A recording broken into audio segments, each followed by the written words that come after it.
Hello and welcome to Tech Deals Game Performance Review Battlefield 1. We're playing Battlefield 1 today on the $720 CyberPower PC pre-built computer, the Gamer Extreme VR. I've previously reviewed this computer and a link to the full list of videos will be in the video description below. In fact, this was the computer that I did the video performance on the Battlefield 1 beta before it came out. However, when I did that, it was not full screen and I did not have MSI Afterburner running, so now we have much more information about this game and how well it plays. Included in this computer is an Intel i5-6402P CPU, a slightly upgraded version of the 6400, 6th generation, 4-core, 4-thread, excellent mid-range processor from Intel.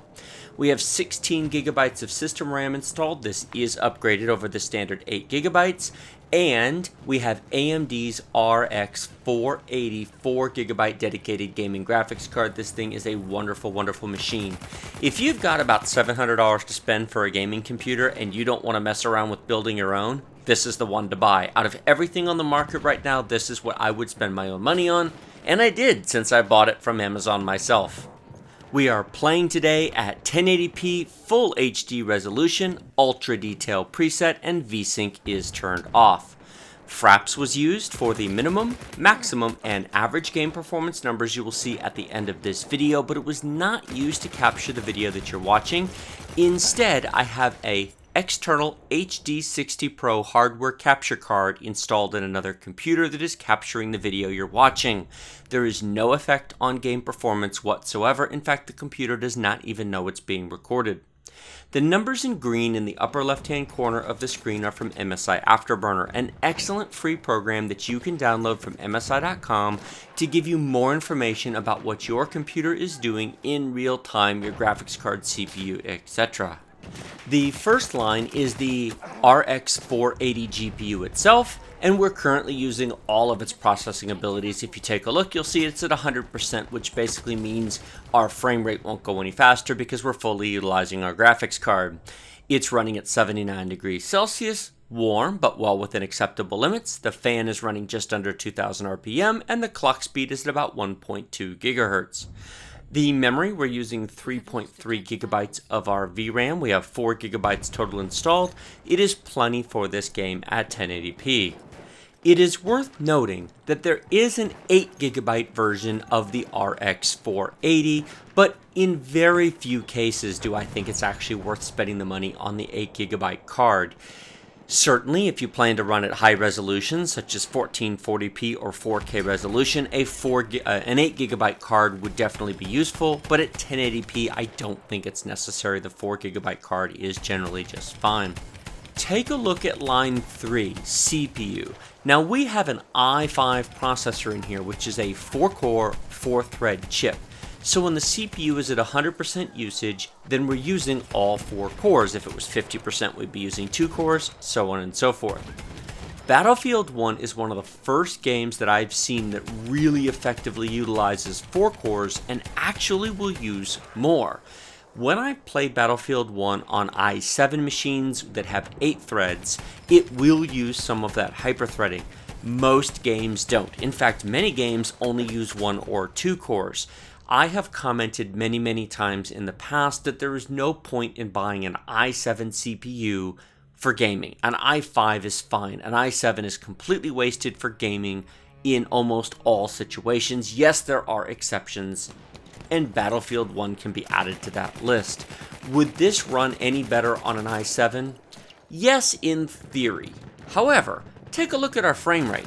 We're at 84, 82, 80 frames per second. Most computer monitors only display 60 frames per second. If you have a 60 Hz monitor, which is most of them, then it can't display more than 60 frames a second anyway because the actual physical panel is only capable of refreshing its pixels 60 times per second. Anything over 60 frames a second is simply thrown out. In fact, if you turn VSync on to get rid of screen tearing, you'll be frame locked right to 60 frames a second. It simply won't go any faster. So while an i7 CPU would help in the sense that there are reserves of power to be drawn from, it isn't going to make a difference at 1080p. Now at 1440p or 4K, yes, it might very well make a difference. Or if you have a high refresh rate monitor, if you've got a 100 hertz or a 144 hertz high refresh rate monitor, yes, you probably do want an i7, especially in a game like Battlefield 1. However, if you have such a monitor, you're also going to need a more powerful graphics card. In this case, I'd recommend a GTX 1070. AMD doesn't currently offer anything in the current generation faster than the RX 480. They will. It's coming. Give it time. But we're not there yet. So, at the moment, if you want to play faster than what you're watching, well, you have the option to either turn the graphics detail down or get a faster graphics card. Take your pick. What you're watching right here is a great example of the problem of average frame rates. Briefly there, it jumped well north of 100 frames per second, and several sequences in the airplane you're going to see in the 120 to 130 frame per second range. It simply is not as demanding to render it when you're up here, especially when the plane's at high altitude or it's turning or you're near the edge of the map. When you are, however, down in the ditches, down with the tanks and the explosions and the firing on the ground, it makes a much bigger difference.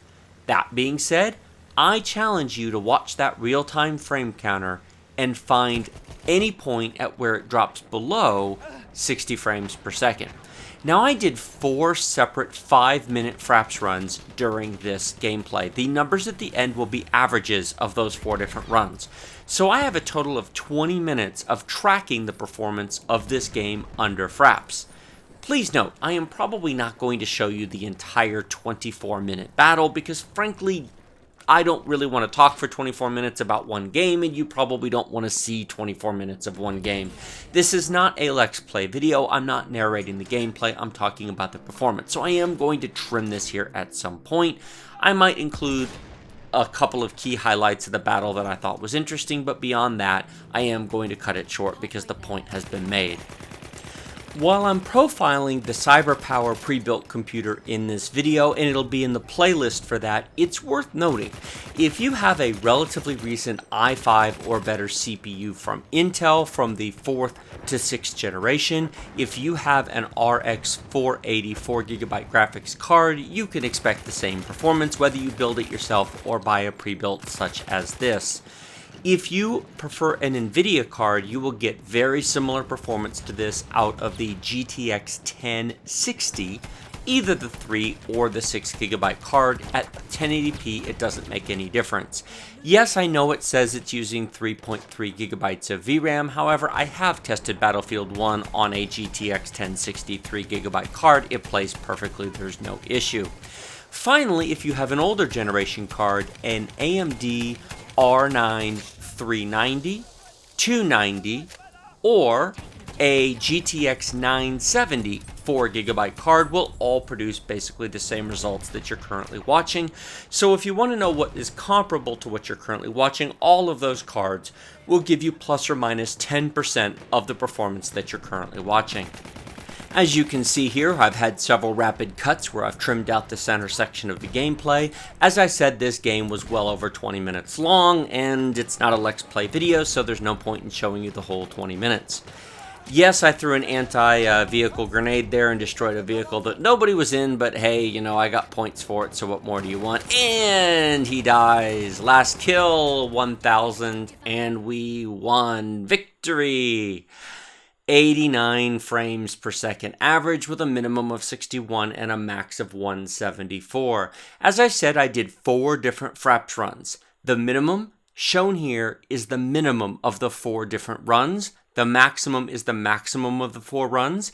The average was I took the average of the 4 runs, divided by 4, added them together, and divided by 4 to give you the average. So, the minimum is truly the minimum of the entire set of runs, the average is the average of the 4 runs, and the max is the highest it ever went, not that 174 means much. Perfect performance. That never dropped below 60 frames per second. You just can't ask for any better than that when gaming at 1080p at ultra detail. Like this video if you like it, don't if you don't. Remember to subscribe to my channel with the big huge red button directly below the video. Questions and comments go in the comments box, and as always, if you like my channel, if you like my videos, check out the video description below. Links to buy Battlefield 1 from Amazon, Kingwin, and G2A, links to buy the CyberPower pre-built gaming machine from Amazon, and links to buy the RX 480 by itself from Amazon and Newegg will be linked below in case you are more interested in the card than the computer.